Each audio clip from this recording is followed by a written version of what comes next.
My name is Daniela.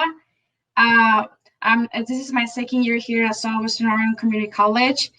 I'm from Mexico City, and I do sports, which is track and field and cross country here at SWAC, majoring in general studies.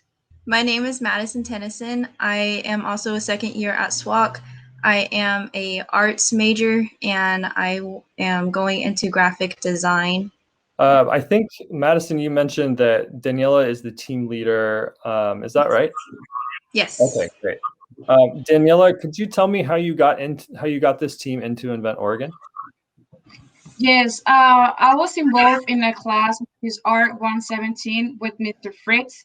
He introduced me the project into the class, and so I was able to get to know the event and what was about it. So I was part of a team. So I started with another person, and now we have me as the leader in the team. Yeah, it sounded like you have a faculty advisor or mentor at SWAC who helped you bring your business idea to the competition. Is that right? Yes, yes. And the same, my mentor, he gave us the idea of design a face mask, and we're pursuing that design. We're gonna stick with the design. He told us how to become a better designer with our idea and our project, and he is one of the best mentors that he's been helping us and how to project our design into the event. That's amazing. I'm really glad that you had someone to kind of help show you the ropes as you get into this competition. Let's go ahead and talk about Mask2U. What is Mask2U? Mask2U, it's a product that we're designing a face mask for. We're trying to design a face mask that is comfort and fit, that it's breathable and has a filtration. So it's gonna have a filter, a new filter design. It's not gonna be like a regular face mask design as we're using right now. We're trying to design a style and attractiveness, and also we're studying the science of the filter so we can explain in the project what's about the filter of the face mask. And also we want to add attractiveness to the face mask, because in this society people don't want to wear a face mask because it's uncomfortable, and so we want to design a face mask that will be comfortable to the society to wear for future viruses, or to avoid any other problems around society, so we can have the face mask. And I think it's a good idea to show our design. Yeah, that's great. Madison, I'll ask this of you. As a designer, what appealed to you about this project? My appeal to this project is the fact that I'm a very creative and artsy person, and I like to do a lot of stuff or surrounding that. So when I was presented with the opportunity to create a mask with my team, I got super excited. And this is the mask itself is really cool because everyone has like so many different face shapes to work with, and designing a mask that could fit everyone's face shape and contour it to a way that would make them want to wear it and help them wear it is just, I think it's a good challenge in itself, just because everyone is so different. And so designing a mask around that I think it's fun. That's great. Daniela, I'll ask you, and you may have already answered this question a little bit, but where did you get the inspiration for this idea? The inspiration of this idea was created with my mentor. As to say this again, he showed how the face mask is so popular right now, and how the virus is going on right now. I know we have vaccines and we have a lot of more um,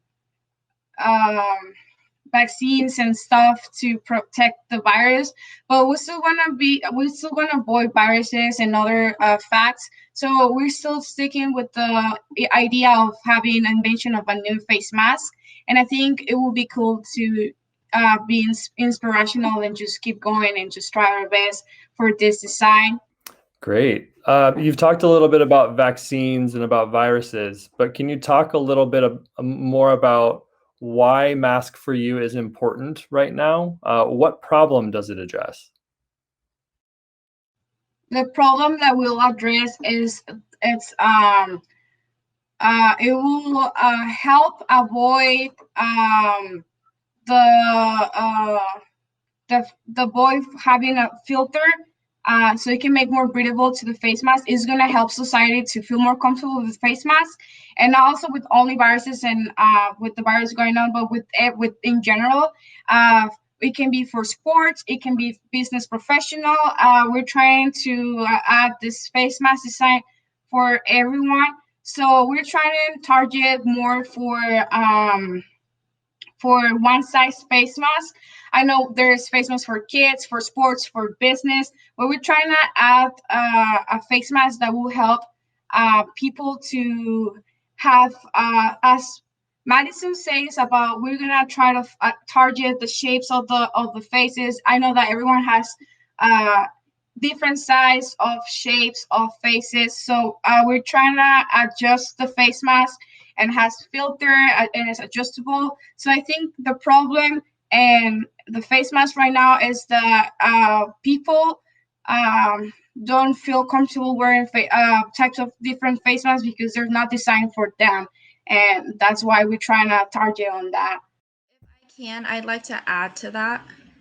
We're also targeting communication speech problems that people have now. So me personally working in a restaurant, when I'm wearing my mask and when I have, my coworkers are wearing their mask, I've noticed that it's hard to hear when they, are talking, and it's hard to understand people who come in, our guests, when they come in, they're wearing their mask. It's hard to understand what they're asking and stuff. And so for our mask, we are also targeting not only face contour and structure and comfortability, but we're also targeting speech imparability, and hoping that with our new design, our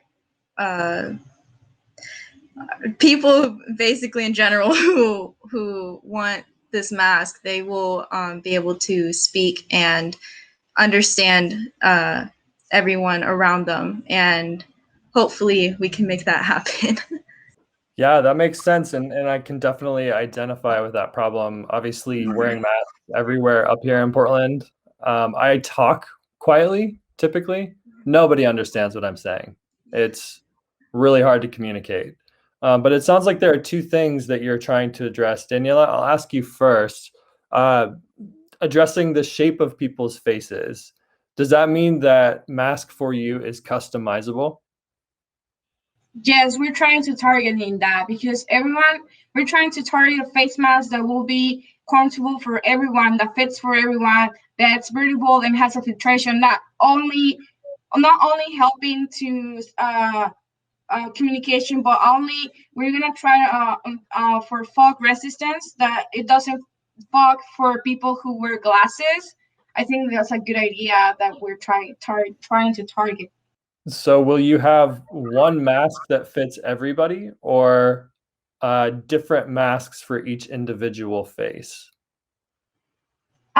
Basically different masks for each individual face, because there's big face masks, or small, medium. So we're trying to like a short, small, medium, large, but also they're gonna be adjustable for the ear loops, for the face shapes. Yeah, that's great. That's the other thing I've noticed, is that the loops cut into my ears too, so it actually hurts after a while.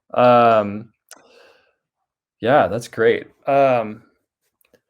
So I have a couple of questions around this issue, but Madison, I'll ask you, what are some of the biggest challenges or obstacles that you foresee bringing Mask2U to market? Well, I think first off, what would be a challenge is just the fact that we're only students. We most of us don't have the experience of getting into this kind of industry, so that itself is a little challenging. Around the mask specifically, I'm not too sure. We're still kind of in a work in progress. We have little bits and pieces here and there that, you know, we see problems with, and then we try and fix, and hopefully it comes together in the end. But for right now, I'm not really sure how to answer that question. Sure. We'll have an opportunity to check in 3 or 4 weeks and see how things are going. Daniela, I'll ask you the same thing. What are some of the biggest challenges for you? I think one of the biggest challenges for me will be not having the experience for a business model and how it will work. But learning in this project, having to go to boot camp and learning how to have these interviews and how to solve problems with the design, with the what's the problem of the product. I think that's the challenging is that we're experiencing it right now, and so I think it's good to have challenges so we can be better at it later on.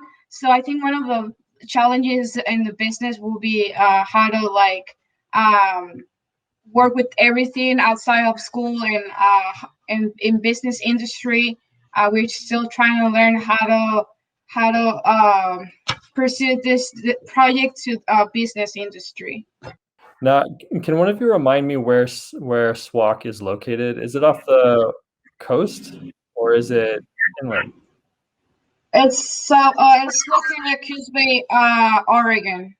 Okay, yeah, that's what I thought. I know Coos Bay is a pretty small town. Do you have any? Is it hard for you all to access some of the things that you need in order to do this project?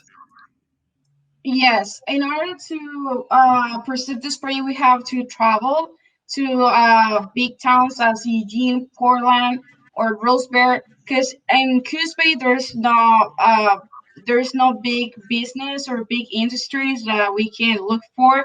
So thank you to technology, we can look online and search online, and having all the sources online, it helps us too. But we also wanted to trying to travel because we gotta see the material, we gotta touch the material, and if it's really gonna work to the project, we have to taste the project. We're trying to get into the science of filters and the fabric. We gotta check their ear loops. So I think it's kind of challenging too to be in a small town. What do you hope to get out of the experience of Invent Oregon?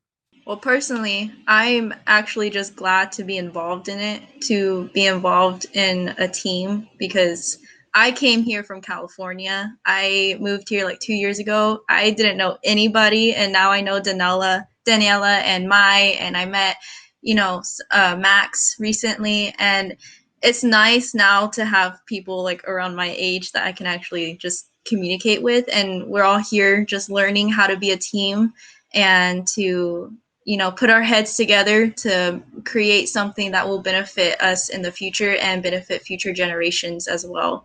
So I think that's pretty cool. Well, I hope to learn more about the business model. I like to learn everything about business. Right now I'm doing generals, and this project is gonna help me to see if I really like outside of school, if I really like business, and I'm gonna pursue business after school. And I think this project will help me to pursue that. And if there's any case that we win this project, I'm gonna follow up this project and start study and look for sources and get mentors and more mentors and help, so this project can be this project can work for a future. I'm going to ask you, Daniela, I'm going to ask you one follow-up quickly. I think you said at the beginning of our interview that you're from Mexico City. Is that right? Okay. And Yes. feel free to answer. You also don't have to answer, but I'm also wondering if there are any unique challenges that you have to face as someone who was born outside of this country. I can study here, but I'm not allowed to work here. So it's hard to get a job here. So if I really wanna pursue this, I gotta maybe work on it in my country, or maybe if I get the opportunity to work here, then I will. It gathers steps little by little. But as of right now, I'm just studying. Great. One final question for the both of you. What is the most important thing that you want the judges to understand about Mask2U? I want them to understand that we want to create a comfortable face mask that it's not only a fit, but also helps to be breathable. And we want to show them the new filter. And I hope they understand why we want to create this product, and we want to solve the problem of the communication, foggy glasses. They can be adjustable, so that's my goal for me and my team.